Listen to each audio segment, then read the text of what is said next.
বসুন।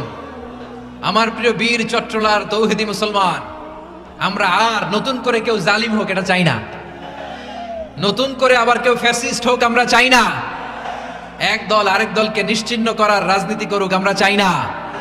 আমরা সুশাসনের বাংলাদেশ চাই, আমরা মানবিক বাংলাদেশ চাই, আমরা একটা সমৃদ্ধ বাংলাদেশ চাই, আমরা বিশ্বের বুকে সম্মান নিয়ে মাথা উঁচু করে দাঁড়াতে চাই, ঠিক কিনা বলেন?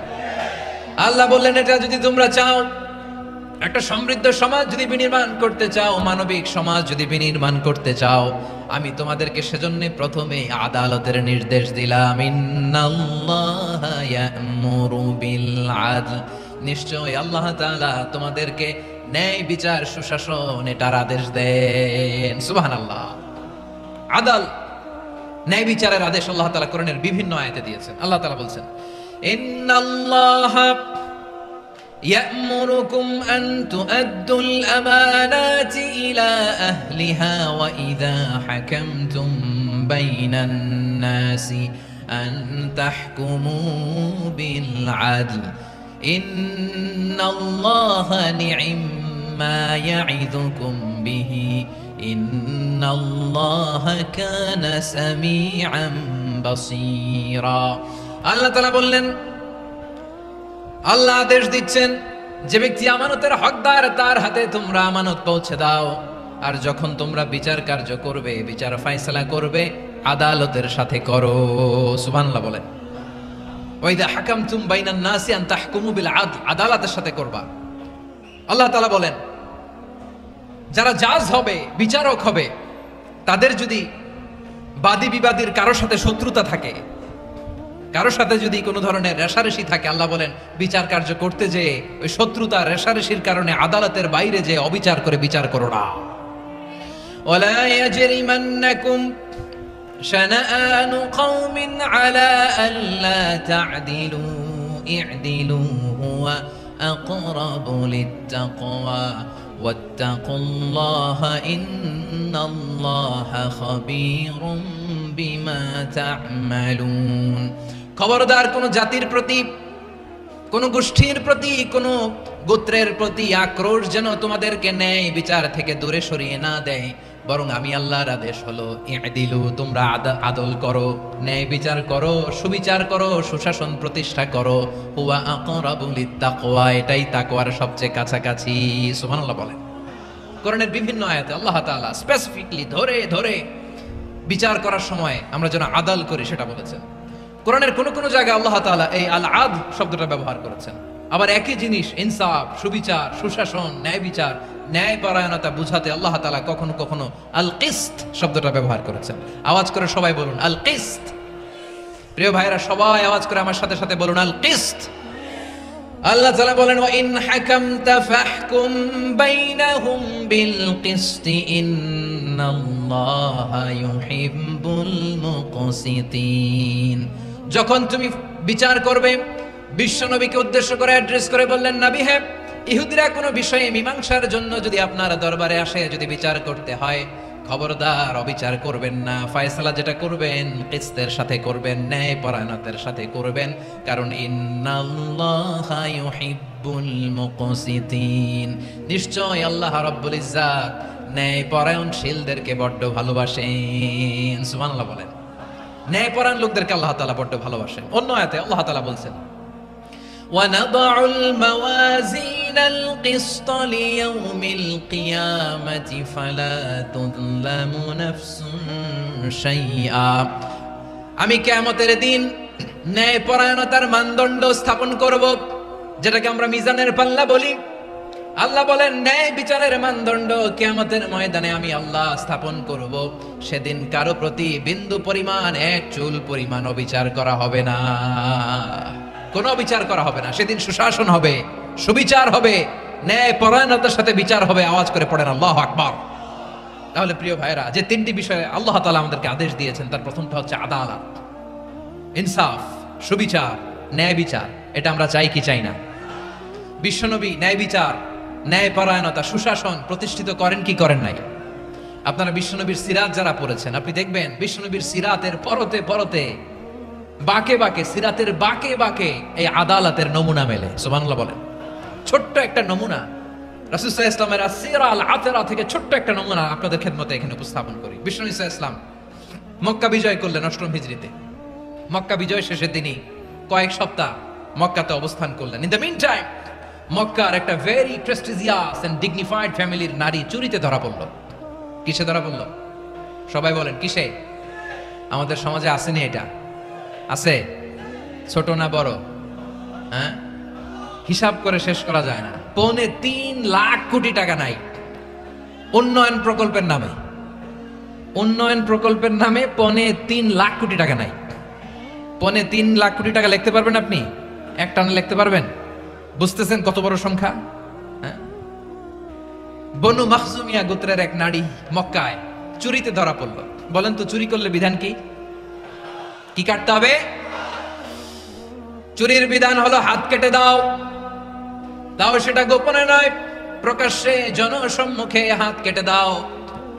বনু মাখজুমিয়া গোত্রের নারী যখন চুরিতে ধরা পড়লো, সাহাবারা চিন্তায় পড়ে গেলেন। সবে মাত্র মক্কার লোকেরা কালিমা পড়ে মুসলমান হয়েছে, ইসলামের আইন কানুন তেমন জানে না, ইসলামী শরিয়ার সাথে বেশি পরিচিত নয়। এখন যদি বিশ্বনবী চুরির যেই বিধান এটা যদি কায়েম করে হাত যদি কেটে দেয়, না জানি মক্কার লোকেরা আবার বিগড়ে যায়, না জানি মক্কার লোকেরা আবার মুরতাদ হয়ে যায়, না জানি মক্কার লোকেরা ইসলাম থেকে দূরে সরে যায়। চলো চলো সাহাবীরা মিলে পরামর্শ করলেন, চলো বিশ্বনবীর কাছে যে বলি, ও নবী, শুধু কেবলমাত্র একমাত্র এই নারীর জন্য চুরির হাত কাটার বিধানটা আপনি একটু থামিয়ে দেন। চুরির হাত কাটার যে বিধান এখানে একটু রহিত করে দেন, বাকিগুলা কইরেন মদিনাতে যে চলবে, কিন্তু মক্কায় এবারের জন্য মাফ করে দেন। কিন্তু কে বলবে? এই যে পরামর্শ, সাজেশন, এটা কে দিবে বিশ্বনবীর কাছে? সাহাবারা চিন্তায় পড়ে গেলেন। আল্লাহর নবীর সামনে দাঁড়িয়ে আল্লাহর দেয়া হুদুদ, আল্লাহর দেয়া বিধান থামিয়ে দেওয়া, মাফ করে দেওয়া, এই কথা বিশ্বনবীর সামনে বলার সাহস তো কেউ রাখে না। কেউ কেউ বলল, বিশ্বনবীর পালক পুত্র যায়েদ বিন হারেসার সন্তান উসামারে বিশ্বনবী নাতির মতো আদর করে, বড্ড বেশি ভালোবাসে উসামারে।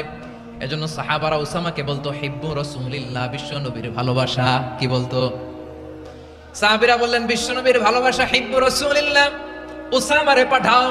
উসামারে বিশ্বনবী নাতির মতো স্নেহ করে, মায়া করে, ভালোবাসে। আমরা পারবো না, উসামা পারবে। সবাই মিলে ফুলিয়ে ফুসিয়ে উসামাকে, ছোট্ট উসামাকে রাজি করালো। উসামা এমন এমন কথা যে তুমি বিশ্বনবীর কাছে বলতে হবে, পারবা নাকি? উসামা বলে, পারবো।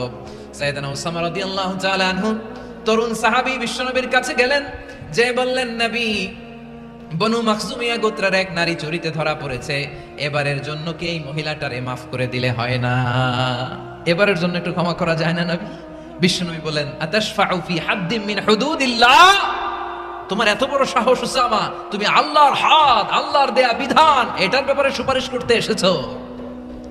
তোমরা কি জানো তোমাদের আগে যত কওম, যত গোত্র, যত জনপদ ধ্বংস হয়েছে তার কারণ ছিল তাদের মধ্যে গরিবরা অন্যায় করলে তারা বিচার করত, আর ধনীরা অন্যায় করলে তারা মাফ করে দিত। খবরদার! ওয়া আইমুল্লাহ লাউ আন্না ফাতিমাতা বিনতি মুহাম্মাদিন সারাকাত লাকাতা মুহাম্মাদুন ইয়াদাহা। বিষ্ণুই বললেন, ওরে ওসামা, বানু মাখজুমিয়ার ওই প্রেস্টিজিয়াস এন্ড ডিগনিফাইড ফ্যামিলির মেয়ে তো দূর কি বাত, অনেক দূরের কথা। জেনে রেখো ওসামা, আমার কলিজার টুকরা নয়নের পুটুলি ফাতেমাও যদি মক্কার জমিনে আজকে এই চুরির দায়ে ধরা পড়তো, আমি বিশ্বনবী মুহাম্মাদুর রাসূলুল্লাহ ধরে ফাতেমার ডান হাতটা কেটে দিতে এক বিলম্ব দেরি করতাম না। ইন্নাল্লাহা ইয়া'মুরু বিল আদল, আমাদেরকে জাস্টিস শিখায়। পশ্চিমারা আমাদেরকে ইনসাফ শিখায়, আমাদেরকে সুশাসন শিখায়। আর ইনসাফ, সুশাসন, ন্যায় বিচার, সুবিচার, জাস্টিস কারে বলে বিশ্বনবীর বায়োগ্রাফি থেকে জেনে নাও। এই ছিল বিষ্ণু ঈসা ইসলামের আদালতের নমুনা। আপনি যদি সাইয়েদনা উমরে ফারুকের জীবনের দিকে তাকান, এমন কঠোর, এমন বীর সেনানী ছিলেন। সাইয়েদনা উমরে ফারুক যদি রাস্তার এই মাথা দিয়ে হাঁটা শুরু করতেন, শয়তান উমরে ফারুককে দেখলে ওই রাস্তা রেখে দিয়ে অন্য রাস্তা দিয়ে হাঁটতো। সুবহানাল্লাহ। উমরে ফারুক রাদিয়াল্লাহু তাআলা আনহু কি পার্সোনালিটি ছিল, কি পার্সোনালিটি! আমাদের এলাকায় ছোট বাচ্চারা রাতে ভাত খেতে চায় না, আমার মেয়েটাও খেতে চায় না। এই এটা দিব, ওইটা দিব, আজকে মাহফিলে আসার সময় বলে দিছে লিস্ট করে এটা এটা আনতে হবে। তো ছোট্ট বাচ্চাদের অনেক বায়না থাকে, ওরা রাতে খেতে চায় না। তো মায়েরা বিভিন্ন ভয় দেখায়, এই বাঘ আসবে খাও, এই ভূত আসবে খাও। আপনারা কি বলেন চট্টগ্রামে? কি আসবে? হ্যাঁ, ভূত ভূত ভূত আসবে, বাঘ আসবে, খাও খাও খাও, তাড়াতাড়ি খাও। তো বাচ্চারা এগুলো শুনে ভয়ে খেতে শুরু করে। মদিনার জমিনেও একই ঘটনা ঘটতো। মদিনার ছোট্ট ছোট্ট সোনামণিরা খেতে চাইতো না, তো মায়েরা বলতো হা হুয়া ইয়াতি উমর, হা হুয়া ইয়াতি উমর, ওই যে উমর আসতেছে, উমর। ওমরে ফারুকের কথা শুনলে বাচ্চারা একেবারে ঠান্ডা। সুবহানাল্লাহ পড়বেন না? প্রভু তুমি বলেছ রাসূল দেবে না, বলনি দেবে না ওমর, বলনি দেবে না হামজা তারিক, খালিদ বিজয় সমর। প্রভু তুমি বলেছ রাসূল দেবে না, বলনি দেবে না ওমর, বলনি দেবে না হামজা তারিক, খালিদ বিজয় সমর। প্রভু তুমি বলেছ রাসূল দেবে না। আল্লাহু আকবার।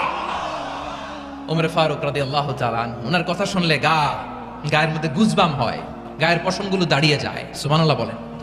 কি পার্সোনালিটি ছিল, কি ব্যক্তিত্ব ছিল। মুনাফিকরা ওমর ফারুককে জমের মতো ভয় পেতেন। শয়তান, খুদ শয়তান এই রাস্তা দিয়ে আসলে শয়তান অন্য রাস্তা দিয়ে হাঁটতো। ওমর ফারুক রাদিয়াল্লাহু তাআলা আনহুর জীবনে যদি দেখেন, তাহলে সেখানে আপনি আদালতের, ইনসাফের, সুশাসনের, জাস্টিসের নমুনা দেখতে পাবেন। কয়টা শুনবেন? সাইয়েদনা ওমর ফারুকের রাদিয়াল্লাহু তাআলা আনহুর সন্তান আব্দুর রহমান মিশরে মদ খেয়ে মদ্যপ অবস্থায় ধরা পড়েছে। মদ খাওয়ার কারণে, মদ যদি কেউ পান করে আর যদি প্রমাণিত হয়, তার বিচার হলো 80 বেত। আওয়াজ করে বলেন কয় বেত? বাংলাদেশেও তো এই আইন আছে নাকি? বাংলাদেশে আছে? হ্যাঁ, মদ খাইলে 80 বেত, এই আইন বাংলাদেশে চালু হোক। আমরা চাই কি চাই না? চাই সবাই। এজন্যই তো ইসলাম ভাল লাগে না। ইসলামকে ভাল লাগে না। ইসলামকে আউট করে রাখতে পারলেই তো এরকম বড় বড় বোতল খাওয়া যায়। একেবারে সহজ, পানির মতো সহজ, হিসাব একেবারে সহজ। ওমর ফারুক রাদিয়াল্লাহু তাআলা আনহুর ছেলে ভুল করে মদ পান করে ফেলেছিলেন। আব্দুর রহমান, ঘটনা ঘটেছে মিশরে। মিশরের গভর্নর তখন আমর ইবনে আস রাদিয়াল্লাহু তাআলা আনহু। আব্দুর রহমানের ভাই যে গভর্নরকে বলল, গভর্নর যদি একটু দয়া করেন, খলিফার ছেলে আমার ভাই আব্দুর রহমান মদ্যপ অবস্থায় ধরা পড়েছে, জনসম্মুখে যদি আপনি বেত্রাঘাত করেন আমাদের প্রেস্টিজ থাকে না, যদি 80 বেত আপনি মারেন আমার কোনো কথা নাই, কিন্তু ঘরের ভেতরে মারেন। আব্দুর রহমানের ভাইয়ের সুপারিশ শুনে সাইয়েদনা আমর ইবনে আস রাদিয়াল্লাহু তাআলা আনহু রাজি হয়ে গেলেন। ঘরের ভেতরে লোকচক্ষুর আড়ালে 80 বেত তিনি মানলেন। কিন্তু ঘটনাক্রমে এই কথা লুকিয়ে লুকিয়ে ঘরের ভেতরে 80 বেত মারার কথা সাইয়েদনা ওমর ফারুক মদিনা থেকে জানতে পারলেন। মদিনা থেকে তিনি ফরমান জারি করলেন, এই বিচার যেমনটি আমর ইবনে আস আদায় করেছে, এটা প্রকৃতপক্ষে আদায় হয় নাই। আসো সবাই মদিনায় আসো, আমর ইবনে আস মদিনায় আসো, আব্দুর রহমানও আসো, সবাই আসো, জনসম্মুখে এই বিচার কার্যকর করতে হবে। সাইয়েদনা ওমর ফারুক মসজিদে নববীর পিলারের মধ্যে নিজের ছেলেকে বাঁধলেন, আবার জনসম্মুখে 80টা বেত তার গায়ের মধ্যে মারলেন। মাজমুয়ে ফাতাওয়া ইবনে তাইমিয়া রাহিমাহুল্লাহ উনি এটা নকল করেছেন। এটা সবচেয়ে বিশুদ্ধ মত। আরো অনেক মত আছে, মারা গেছে কবরের উপর, ওগুলো বাদে দিলাম। কেমন খলিফা ছিলেন, কেমন খলিফা! পশ্চিমারা তোমরা জাস্টিস আমাদেরকে শেখাও, ইনসাফ কারে বলে, সুশাসন আমাদেরকে তোমরা শেখাও। ওমর ফারুক রাদিয়াল্লাহু তাআলা ওই বিচারকে তিনি ধর্তব্য মনে করেন নাই। মদিনাতে এনে আবার জনসম্মুখে আবার 80 বেত মেরেছেন। মিশরে ওমর ফারুক রাদিয়াল্লাহু তাআলা আমর ইবনে আসকে গভর্নর করে পাঠালেন। সেখানে আমর ইবনে আসের ছেলে একটা প্রতিযোগিতায় রানার আপ হয়েছে। এক মিশরি সেখানে চ্যাম্পিয়ন হয়েছে। রানার আপ বুঝতে পেরেছেন তো? রানার আপ সেকেন্ড হয়েছে, এক মিশরি হয়েছে চ্যাম্পিয়ন প্রথম। কিন্তু গভর্নরের ছেলে ও জিততে পারে নাই। ও রাগে ওই মিশরির গায়ের মধ্যে কয়েকটা লাঠি দিয়ে বাড়ি মেরেছে। মিশরি যে মদিনাতে ওমর ফারুকের কাছে বিচার দিলেন, আপনার গভর্নরের ছেলে অন্যায়ভাবে আমার গায়ে হাত তুলেছে। সাইয়েদনা ওমর ফারুক আবার ফরমান জারি করলেন, আসো মদিনাতে আসো। মিশরীকে ডাকলেন। ওই মিশরের গভর্নর আমর ইবনে আস রাদিয়াল্লাহু তাআলা আনহুকে ডাকলেন, তার ছেলেকেও ডাকলেন। সবাই বসে রইল। আমর ইবনে আস রাদিয়াল্লাহু তাআলা আনহু মাথা নিচু করে বসে আছেন, লজ্জায় কাচুমাচু। হায় হায়, আজকে আমার ছেলের কারণে আমিরুল মুমিনিন খলিফাতুল মুসলিমিন ওমর ফারুকের কাছে আমি জনসম্মুখে লজ্জিত হচ্ছি। সাইয়েদনা ওমর ফারুক বললেন, এই নাও লাঠি, গভর্নরের ছেলে তোমার মাথার মধ্যে যতগুলো বাড়ি মেরেছে, আজকে জনসম্মুখে তুমি অতগুলা বাড়ি মারো। মিশরি বলে, থাক, আপনি যে ডেকে আনছেন সবার সামনে এটা বলছেন, এতেই আমি খুশি। আল্লাহু আকবার। আপনার মহানুভবতা দেখে আমি খুশি, আর অপমানের দরকার নাই। ওমর ফারুক বলে, না, খবরদার, এই কথা মিশরি তুমি বলো না, মারো, যতগুলা বাড়ি মেরেছে মারো। বাধ্য হয়ে মিশরি আমর ইবনুল আসের সামনে ওনার কলিজার টুকরা সন্তানের মাথার মধ্যে বাড়ি মারতে আরম্ভ করলেন। ঠিক যতগুলা বাড়ি গভর্নরের ছেলে আমর ইবনুল আসের ছেলে মিশরির গায়ে মেরেছিল, মাথায় মেরেছিল, মিশরি গুনে গুনে ততটা মারলেন। এই দৃশ্য দেখে ওমর ফারুক রেগে মেগে আগুন, রাগের চোটে রাগ সামলাতে না পেরে, আর নিজেকে সামলাতে না পেরে মিশরিরে বললেন, ছেলেরে মারা শেষ হয়ে গেলে এবার বাবার টাক মাথার মধ্যে কয়েকটা বাড়ি মার। রাগের চোটে, আউট অফ অ্যাঙ্গার, রাগের চোটে, যে আমার পাঠানো গভর্নর আমর ইবনুল আস তার ছেলেকে কেন আদব তারবিয়া কেন শিক্ষা দিতে পারে না। ছেলেরে মারা হইলে এবার আমর ইবনুল আসের মাথার মধ্যে দুইটা মারো। এটা রাগে বলেছেন, এটা শাস্তি হিসেবে না। সুবহানাল্লাহ পড়ে। তোমরা আমাদেরকে সুশাসন শিখাও, আমাদেরকে সুশাসন শিখাও। বিশ্বনবী বলেন, আদাল এটা যেন কোনো বিষয় না, এটা দিয়েই মানবিক সমাজ গড়তে হবে। আল্লাহ তাআলা কিয়ামতের কঠিন ময়দানে, যেদিন স্বামী স্ত্রীকে চিনবে না, স্ত্রী স্বামীকে দেখে পালিয়ে যাবে, বন্ধু বন্ধুরে চিনবে না, পীর সাহেব মুরিদরে চিনবে না, মুরিদ পীর সাহেবরে চিনবে না, দলের কর্মী তার নেতারে চিনবে না, নেতা তার কর্মীরে চিনবে না, বন্ধু বন্ধুরে দেখে পালাবে। কঠিন মুহূর্তে সূর্যটা মাথার কাছে চলে আসবে, জমিনটা তামার জমিন হবে। আজকের জমিনের মতো নয়। মানুষ ঘর্মাক্ত, ক্লান্ত, শ্রান্ত মাথার মগজগুলো কানের ছিদ্র আর নাকের ছিদ্র দিয়ে বেয়ে বেয়ে পড়বে। বিশ্বনবী ফরমান, কিয়ামতের ওই কঠিন ময়দানে 7 শ্রেণীর ব্যক্তিকে রব্বুল আলামিন তার আরশের নিচে ছায়া দিবেন। তার মধ্যে প্রথম শ্রেণীর ব্যক্তি হলো ইমামুন আদিল। ইমামুন আদিল, ন্যায়পরায়ণ শাসক, যে ইনসাফের সাথে বিচার করে, যে জাস্টিস সমাজে সার্ভ করে, যে সুশাসন নিশ্চিত করে, ওই ইমামুন আদিল। আদিল শব্দটা বুঝছেন না? ইন্নাল্লাহা ইয়া'মুরু বিল আদল, পাইছেন? আদিল। 7 শ্রেণীর ব্যক্তিকে আল্লাহ তাআলা সুশীতল আরশের নিচে ছায়া দিবেন, যেদিন তার দেয়া ছায়া ছাড়া কোনো ছায়া থাকবে না। এর প্রথম হচ্ছে ইমামুন আদিল, ন্যায়পরায়ণ শাসক। চিল্লায় বলেন সুবহানাল্লাহ। আবার বিশ্বনবী বললেন, ইন্নাল মুকসিতিনা ইনদাল্লাহি আলা মানাবির মিন নূর আন ইয়ামিনির রহমান। কিয়ামতের দিন যারা ন্যায় পরায়ণ হিসেবে আল্লাহর সামনে দাঁড়াবে, কিয়ামতের দিন রব্বুল আলামিন তার আরশের ডান দিকে ওই ন্যায় পরায়ণ লোকদের জন্য আরশের ডান দিকে একটা নূরের মিম্বারে তাদেরকে বসার সুযোগ করে দিবে। আল্লাহর আরশের ডান দিকে ন্যায় পরায়ণ লোকদের জন্য আল্লাহ তাআলা নূরের মিম্বার বানাবে। 4 ঠিকানে কথা মনে করেছেন? আল আদাল, জাস্টিস। ইন্নাল্লাহা ইয়া'মুরু বিল আদল। আল্লাহ তাআলা এই আদালতের নির্দেশনা দেয়, সুবিচার, সুশাসন। প্রিয় ভাইরা, এটা আমরা বাংলাদেশে চাই কি চাই না? এই যে অরাজকতা, এই যে অন্যায়, এই যে জুলুম, এই যে ইনকনসিস্টেন্সি, সমাজের অসঙ্গতি, এর প্রধান কারণ জাস্টিস নাই, সুবিচার নাই, সুশাসন নাই। শেষবারের মতো আওয়াজ করে বলেন তো, আমরা বাংলাদেশে আদল চাই কি চাই না? তাহলে প্রথম নির্দেশনা শেষ। আল্লাহ তাআলা তোমাদেরকে আদলের আদেশ দেন। এরপরে আল্লাহ বললেন, আমি তোমাদেরকে ইহসানের আদেশ দেই। ইন্নাল্লাহা ইয়া'মুরু বিল আদলি ওয়াল ইহসান। আমি তোমাদেরকে যেমনি আদলের নির্দেশনা দেই, তেমনি ভাবে তোমাদেরকে ইহসানের নির্দেশনা দেই। ইহসান, আওয়াজ করে সবাই বলেন তো ইহসান। সবাই বলেননি, সবাই বললে এতটুকু আওয়াজ হবে আমি বিশ্বাস করি না। আওয়াজ করে বলুন আল ইহসান। ইহসান মানে কারো প্রতি সফট হার্টেড হওয়া, মহানুভব হওয়া, অনুগ্রহ পরায়ণ হওয়া, অনুগ্রহশীল হওয়া, একে অপরের প্রতি দয়াদ্র হওয়া। একে অপরের প্রতি দয়াদ্র, অনুগ্রহশীল হওয়া ছাড়া মানবিক সমাজ কশিনকালেও গঠন করা সম্ভব না। প্রিয় ভাইয়েরা, সুন্দর আচরণ দিয়ে, ইহসান দিয়ে যা জয় করা যায়, নরম আচরণ দিয়ে যেটা অর্জন করা যায়, কঠোরতা দিয়ে সেটা পারা যায় না। বিষ্ণু ঈসা ইসলাম ইহসান দিয়ে, কোমল আচরণ দিয়ে, তার অনুগ্রহ দিয়ে তিনি অনেক কাফিরের হৃদয়কে জয় করে ফেলেছেন। সাইয়েদনা সুমামা ইবনে উসাল রাদিয়াল্লাহু তাআলা আনহুর কথা মনে পড়ে যায়। তিনি ছিলেন ইয়ামামার বাদশা। মদিনাতে বিশ্বনবীকে হত্যা করার নিয়তে এসেছিলেন, গোপনে গোপনে বিশ্বনবীকে হত্যা করে আবার ইয়ামামাতে তিনি ফিরে যাবেন। কিন্তু কি অবাক করা কাণ্ড, হত্যা করতে পারে নাই, সাহাবাদের হাতে তিনি ধরা পড়ে গেলেন। সাইয়েদনা সুমামা ইবনে উসাল রাদিয়াল্লাহু তাআলা আনহু হত্যার নিয়তে আসলেন, কিন্তু হত্যা করতে পারলেন না। সাহাবারা ওনাকে ধরে ফেললেন, ধরে মসজিদে নববীর পিলারের মধ্যে বেঁধে রাখলেন। সুমামা ইবনে উসাল, সিরাত থেকে শোনা, সিরাত থেকে শোনাচ্ছি রাদিয়াল্লাহু তাআলা আনহু ইয়ামামার অধিপতি ছিলেন। ইয়ামামা বিশ্বনবীকে হত্যার জন্য আসছেন, ধরা পড়ে গেছেন, এখন মসজিদে নববীতে বেঁধে রাখছেন, তার মানে বন্দী। তো এখন স্ট্যাটাস কি? বন্দী, ক্যাপটিভ। তো বিষ্ণু সাল্লাল্লাহু আলাইহি ওয়াসাল্লাম সাহাবাদেরকে বললেন তার খোঁজ খবর নিও, সুমামা ইবনে উসালের খোঁজ খবর নিও।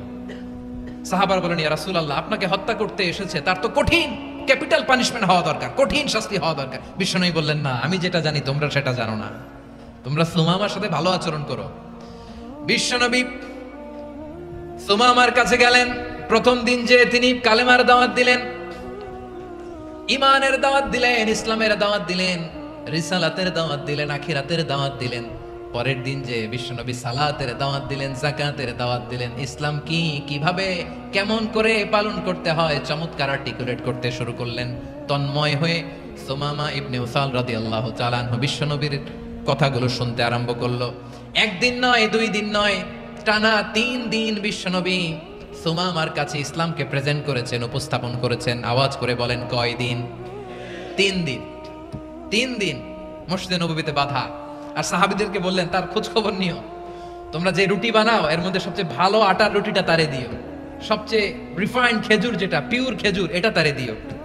আর বিশ্বনবী নিজের উট থেকে দুধ দহন করে ওনার বাড়ির এক কর্মচারীকে বলেছেন দুধ দহন করে সুমামার জন্য নিয়ে যেও। সুবহানাল্লাহ পড়বেন না? সবাই তো অবাক, ইয়ামামা থেকে আসছে নবীকে হত্যা করতে, বিশ্বনবী দেখে তারে জামাই আদর করে, তাকে মজার মজার খাবার দিও, দুধ দিও, আদর আপ্যায়ন করো। একদিন নয়, 2 দিন নয়, টানা 3 দিন বিশ্বনবী এভাবে সুমামার কাছে যেয়ে যেয়ে ইসলামকে প্রেজেন্ট করতে আরম্ভ করলেন, ইসলামকে উপস্থাপন করতে শুরু করলেন, আর তাকে চমৎকার এন্টারটেইনমেন্ট আপ্যায়ন দিতে আরম্ভ করলেন। টানা 3 দিন যখন ইসলামের দ্য বিউটিজ অফ ইসলাম, ইসলামের সুমহান বাণী সৌন্দর্য তার কাছে উপস্থাপন শেষ, তাকে আপ্যায়ন শেষ, বিশ্বনবী বললেন সাহাবীদেরকে যাও এবার সুমামার হাতের পায়ের রশি দুটো খুলে দাও। তারা বললেন ইয়া রাসূলুল্লাহ কি বলেন আপনি, ও তো হত্যাকারী, সুযোগ পায় নাই, আপনারে মারতে পারে নাই, ছেড়ে দিলে আবারও আপনার উপর তলোয়ার নিয়ে ঝাঁপিয়ে পড়বে। নবী এই সিদ্ধান্ত আপনি নিতে যাবেন না। বিশ্বনবী বললেন যেটা বলেছি সেটা করো, সুমামার রশিগুলো ছেড়ে দাও, সুমামার হাতে পায়ের রশিগুলো যে তোমরা খুলে দাও। সাহাবারা তর্ক জুড়ে দিলেন লা ইয়া রাসূলুল্লাহ এমনটা করবেন না, তো ভয়ঙ্কর ভয়ঙ্কর খুনি, কি জানি কি হয়ে যায়। বিশ্বনবী বললেন না, তার হাতে পায়ের রশিগুলো খুলে দাও। সাহাবারা বিশ্বনবীর কথা মতো তার হাতে পায়ের রশিগুলো খুলে দিল। সুমামা মুহূর্তের মধ্যে মসজিদে নববী থেকে বের হয়ে ইয়ামামায় ফিরে না যে মসজিদে নববীর পাশে একটা খেজুর বাগান ছিল সেখানে চলে গেলেন। সেখানে একটা ছোট্ট কুয়া ছিল, কুয়ার পানি দিয়ে তিনি গোসল করলেন। সুবহানাল্লাহ পড়েন। কুয়ার পানি দিয়ে গোসল করে মসজিদে নববীর সামনে এসে বিশ্বনবী এবং সাহাবাদের সামনে দাঁড়িয়ে সাব্বাবা উঁচু করে বললেন আশহাদু আল্লা ইলাহা ইল্লাল্লাহ ওয়া আশহাদু আন্না মুহাম্মাদান আবদুহু ওয়া রাসূলুহু। আল্লাহু আকবার। আমি সাক্ষ্য দিচ্ছি আল্লাহ ছাড়া কোনো ইলাহ নাই, আর মুহাম্মদ আল্লাহ তাআলার প্রেরিত বান্দা এবং রাসূল। প্রিয় ভাইরা, ইহসান দিয়ে যা জয় করা যায়, কঠোরতা দিয়ে সেটা কঠিনকালেও জয় করা যায় না। আওয়াজ করে বলেন ঠিক কি না? এবার সুমামা দাঁড়িয়ে বলে ওগো নবী, আমি তো কালিমা পড়ে মুসলমান হয়ে গেলাম, এবার শোনেন, এই মুহূর্তের আগে আপনার চেহারার চাইতে নিকৃষ্ট কোনো চেহারা আমার কাছে ছিল না, কিন্তু শাহাদা পাঠ করার পরে আপনার চেহারার চাইতে উত্তম শ্রেষ্ঠ কোনো চেহারা আমার কাছে আর নাই। ও নবী, আজকের দিনের আগে ইসলাম ধর্মের চেয়ে নিকৃষ্ট অপছন্দনীয় কোনো ধর্ম আমার কাছে ছিল না, কিন্তু এই মুহূর্ত থেকে ইসলামের চেয়ে সেরা শ্রেষ্ঠ পছন্দনীয় কোনো ধর্ম আমার কাছে নাই। নবী গো, আজকের দিনের আগে মদিনার চাইতে অপছন্দনীয় নিকৃষ্ট কোনো শহর আমার কাছে ছিল না, কিন্তু এই মুহূর্তের পর থেকে মদিনার চাইতে কোনো শ্রেষ্ঠ শহর আমার জানা নাই। সে ছিল গমের বড় ডিলার, গম বেচতো। কি বেচতো?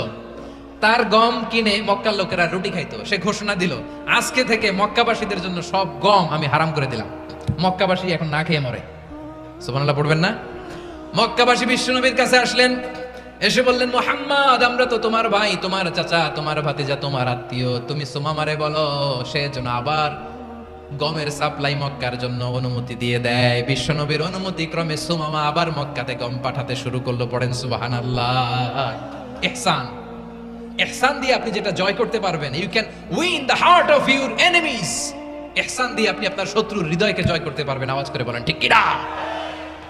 এজন্য আল্লাহ বললেন, ওয়া আনফিকু ফি সাবিলিল্লাহি ওয়া লা তুলকু বিআইদিকুম ইলাত তাহলুকা ওয়া আহসিনু ইন্নাল্লাহা ইউহিব্বুল মুহসিনিন। তোমরা আল্লাহর রাস্তায় দান করবে আর নিজেরা নিজেদেরকে ধ্বংসের হাতে ঠেলে দিও না। তোমরা একে অপরের প্রতি ইহসান করবে, কারণ ইহসানকারীদেরকে আল্লাহ বড় ভালোবাসেন। সুবহানাল্লাহ পড়েন। আবার সূরা রহমান আল্লাহ বললেন, হাল জাযাউল ইহসানি ইল্লাল ইহসান ফাবিআইয়ি আলা, সবাই পড়েন, ফাবিআইয়ি আলাই রাব্বিকুমা তুকাযযিবান। ইহসানের প্রতিদান হিসেবে ইহসানি হয়।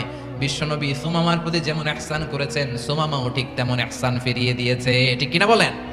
তাহলে এক নম্বরে হচ্ছে আদ, ন্যায় বিচার। দুই নম্বরে সবাই বলেন ইহসান, সদাচরণ। ইহসান দুই ধরনের প্রিয় ভাইরা, ইহসান ফিল ইবাদা, ইহসান ফিল মুআমালা। ইহসান ফিল ইবাদা হচ্ছে একাগ্র অনুভবে ইবাদতে ডুব দেওয়া, এর নাম ইবাদতের ইহসান। সুবহানাল্লাহ পড়েন। বিশ্বনবী বলেন ইহসান মানে কি জানো নাকি? হাদিসে জিবরিলে সাইয়েদনা জিবরিল আলাইহিস সালাম বিশ্বনবীকে বললেন, আখবিরনি আনিল ইহসান। নবী আমাদেরকে বলেন ইহসান মানে কি? বিশ্বনবী বললেন, আনতা আবুদাল্লাহা কাআন্নাকা তারাহু ফাইন লাম তাকুন তারাহু ফাইন্নাহু ইয়ারাক। ইহসান মানে হলো এমন ভাবে তুমি আল্লাহর সামনে নিজেকে উজাড় করে ইবাদত করবে, তুমি ভাববে তুমি আল্লাহকে দেখতে পাচ্ছ। আর এটা যদি ভাবা তোমার জন্য কঠিন হয়ে যায়, অন্তত এতটুকু তুমি ভাববা যে আল্লাহ তোমাকে দেখতে পাচ্ছেন। ঠিক কিনা বলেন? ও আমার বীর চট্টলার ভাইয়েরা, কেউ যেটা দেখে না সেটা দেখে কে? এই বিশ্বাস হৃদয়ের মধ্যে আছে? নামাজে যখন দাঁড়ান এই ফিলিংসটা আনা যাবে? হ্যাঁ, এশার সালাত তো এখনো হয় নাই না? আলোচনা শেষে এশার সালাত এখানে অনুষ্ঠিত হবে, তাই না? আচ্ছা বলুন তো, আমরা এশার সালাত পর্যন্ত বেঁচে থাকবো এই গ্যারান্টি আছে কার কার? হাত তোলেন। কয়েকজন হাত তুলছে পেছনে, না বুঝে তুলে ফেলছে। এশা পর্যন্ত যে আমরা হায়াত পাবো কোনো গ্যারান্টি আছে? সবাই আওয়াজ করে বলেন, গ্যারান্টি আছে? গ্যারান্টি নাই। এজন্য বিষ্ণু ইসলাম বলেছে, এমন ভাবে নামাজে দাঁড়াও, ইবাদত করো, মনে করো হতে পারে এটাই আমার জীবনের শেষ নামাজ। পারফর্ম দ্য সালাহ as if this is your last and final prayer. এমন ভাবে সালাতে দাঁড়াও, ভাবো হতে পারে এটাই তোমার জীবনের শেষ নামাজ। এমন ভাবে নামাজে দাঁড়াও, ভাবো এটাই শেষ নামাজ। তাহলে নামাজে একাগ্রতা বাড়ায় দিবে কে? ফলে ইবাদতের ইহসান আমাদের অর্জিত হবে। আর মুআমালাতে ইহসান হলো, বিশ্বনবী বলেন, ইন্নাল্লাহা তাবারাকা ওয়া তাআলা কাতাবাল ইহসানা আলা কুল্লি শাই ফাইদা কাতালতুম ফাআহসিনুল কিতলা ওয়া ইযা যাবাহতুম ফাআহসিনুয যাবহা ওয়ালিয়ুহিদ্দা আহাদুকুম শাফরাতাহু ওয়ালিয়ুরিহ যাবিহাতাহু। ইহসান দুই ধরনের। আওয়াজ করে বলতে হবে, কয় ধরনের? সবাই বলুন আওয়াজ করে, কয় ধরনের? একটা হচ্ছে ইহসান ফিল ইবাদা, ইবাদতে ইহসান। ইবাদতে ইহসান কি? একাগ্র অনুভব দিয়ে ইবাদত করা, মন প্রাণ দিয়ে ইবাদত করা। আর মুআমালাতে ইহসান কি? সব কাজে, দৈনন্দিন কাজে, কর্মে, সামাজিক অ্যাক্টিভিটিতে কোমলতা প্রদর্শন করা, অনুগ্রহের সাথে সবকিছু করা।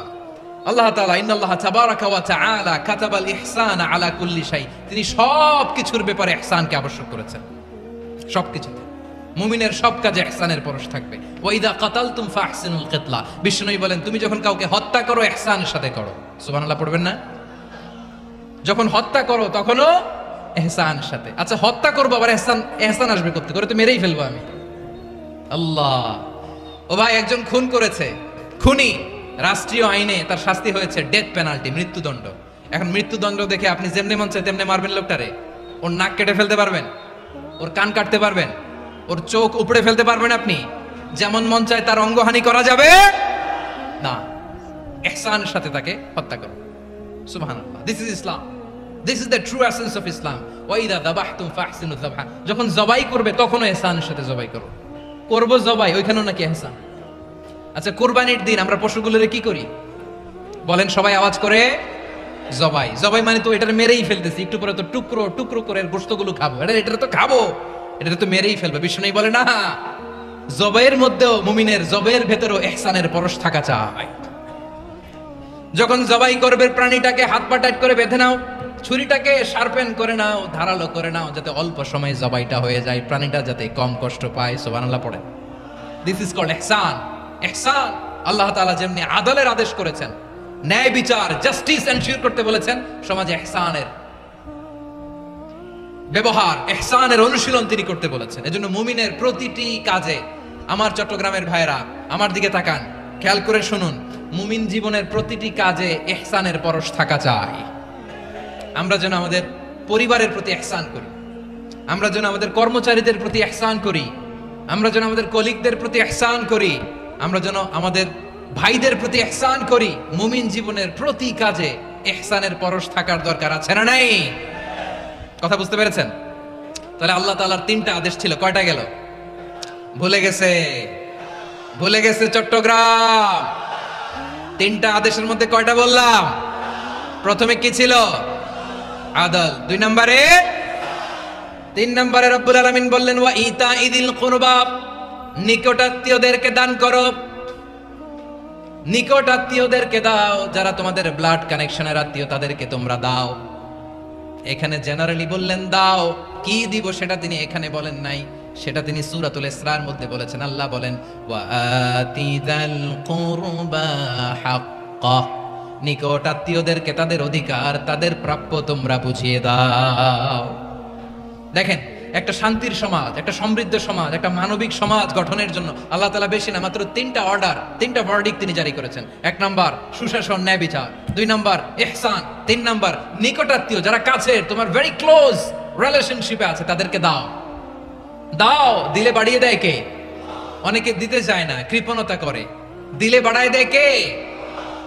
ও মিয়া, মদিনার মধ্যে সবচাইতে গরিব সাহাবী ছিল বেলাল রাদিয়াল্লাহু তাআলা আনহু।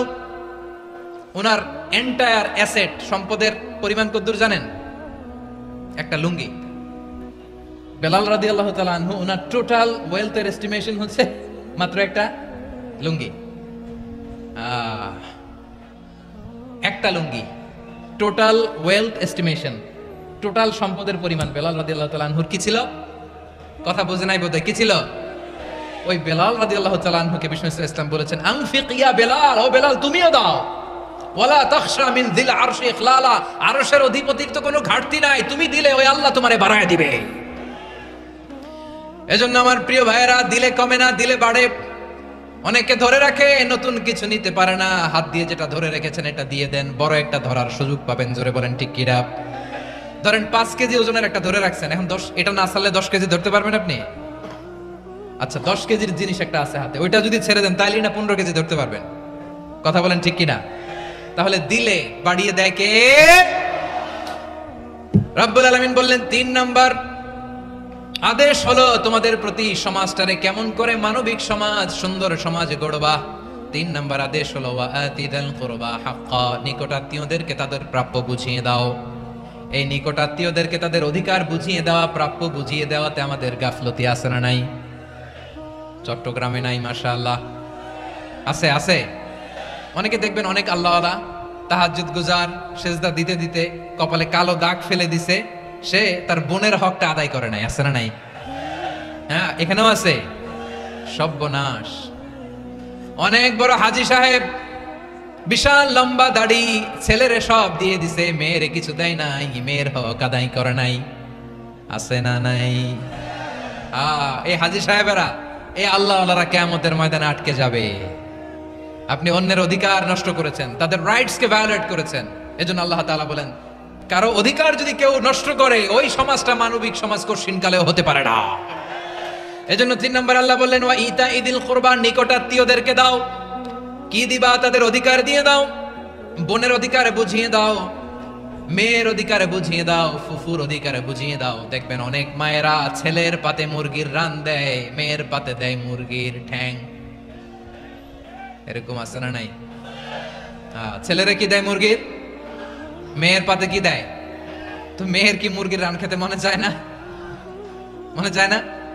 এমনটা করা যাবে না। নিকটাত্মীয়দেরকে অধিকার দিয়ে দাও, নিকটাত্মীয়ের সাথে সুসম্পর্ক রাখো। আদেশটা কার? এজন্য প্রিয় ভাইয়েরা, জীবনে যদি বারাকা অর্জন করতে চান, নিকটাত্মীয়দের সাথে সুসম্পর্ক রাখতে হবে, তাদের জন্য উপহার পাঠাতে হবে। বিশ্বনবী বলেন, লা ইয়াদখুলুল জান্নাতা কাতে, যে ব্যক্তি আত্মীয়তার সম্পর্ককে ছিন্ন করে দেয়, সে কশিন কালেও আল্লাহর জান্নাতে ঢুকবে না।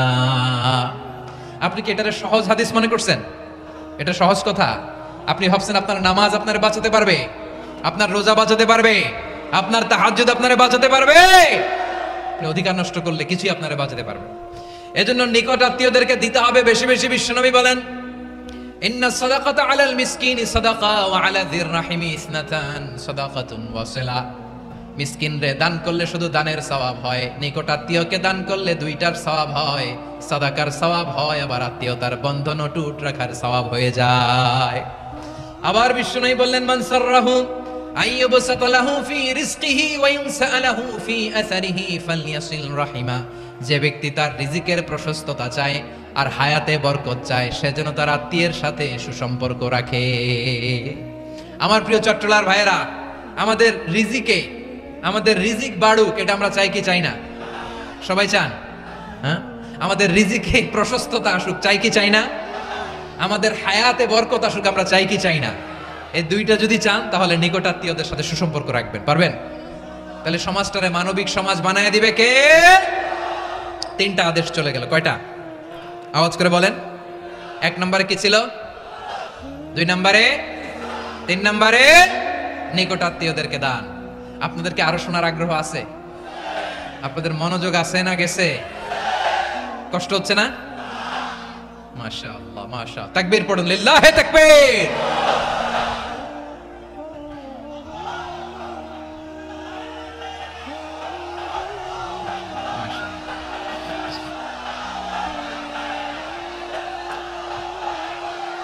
আমার প্রিয় ভাইয়েরা,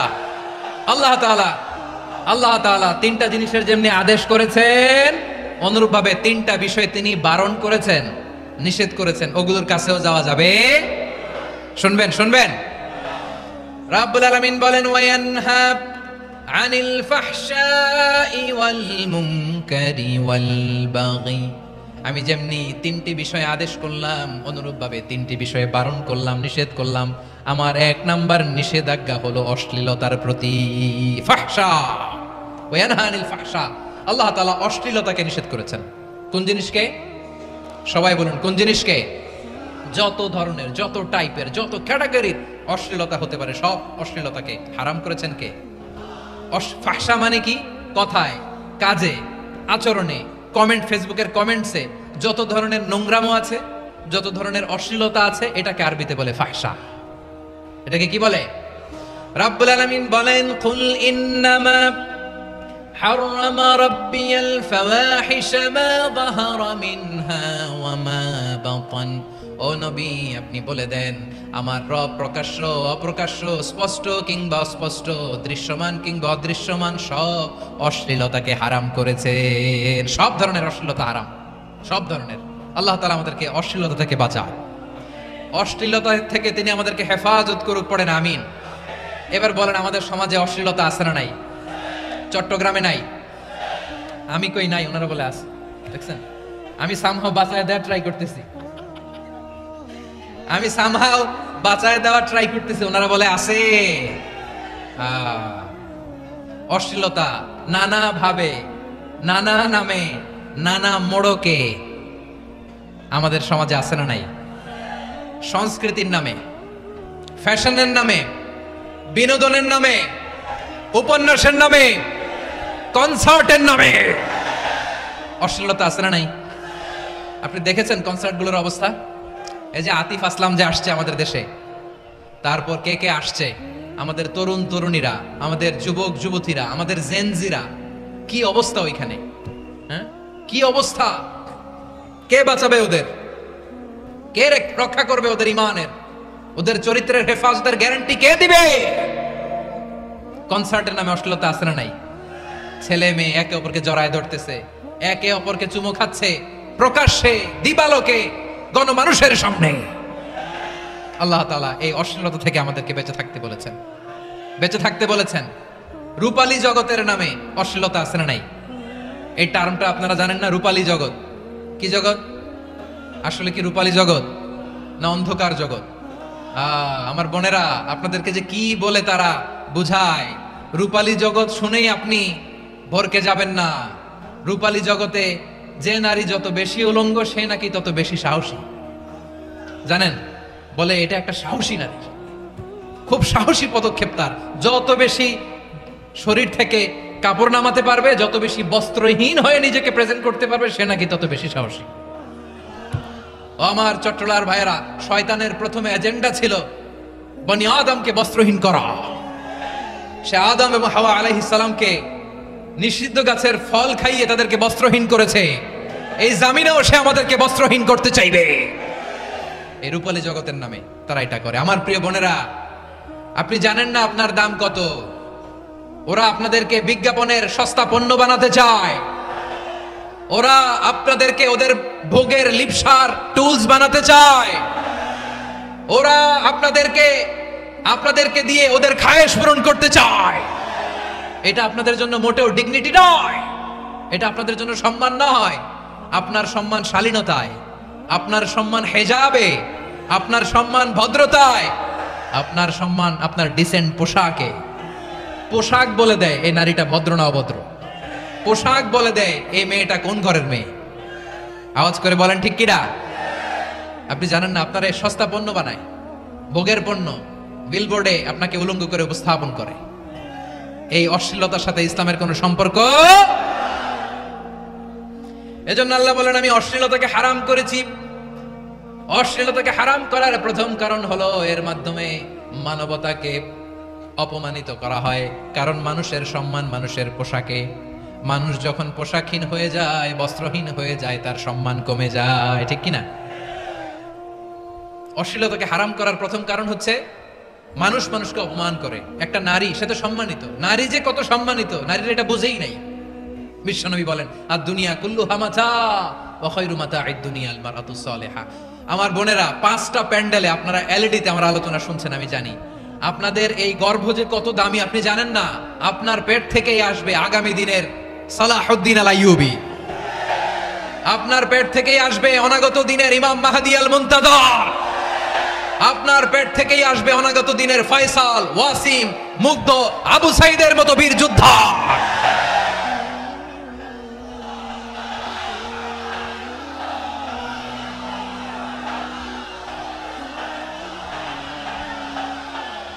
আমার প্রিয় বোনেরা, আমার প্রিয় বোনেরা, বিশ্বনবীর কথার ওজন খেয়াল করেন। আর দুনিয়া কুল্লুহা মাতা ওয়া খায়রু মাতা'আদ দুনিয়াল মারআতুস সালিহা। দুনিয়ার সবকিছুই অ্যাসেট, এর মধ্যে সবচেয়ে দামি অ্যাসেট নেককার নারী। আপনার গর্ভ যে কত দামি আপনি জানেন না। নিজের সময়টাকে কাজে লাগান, কোরআন পড়েন, সুন্নাহ পড়েন। আপনার অনেক দায়িত্ব ঘরে।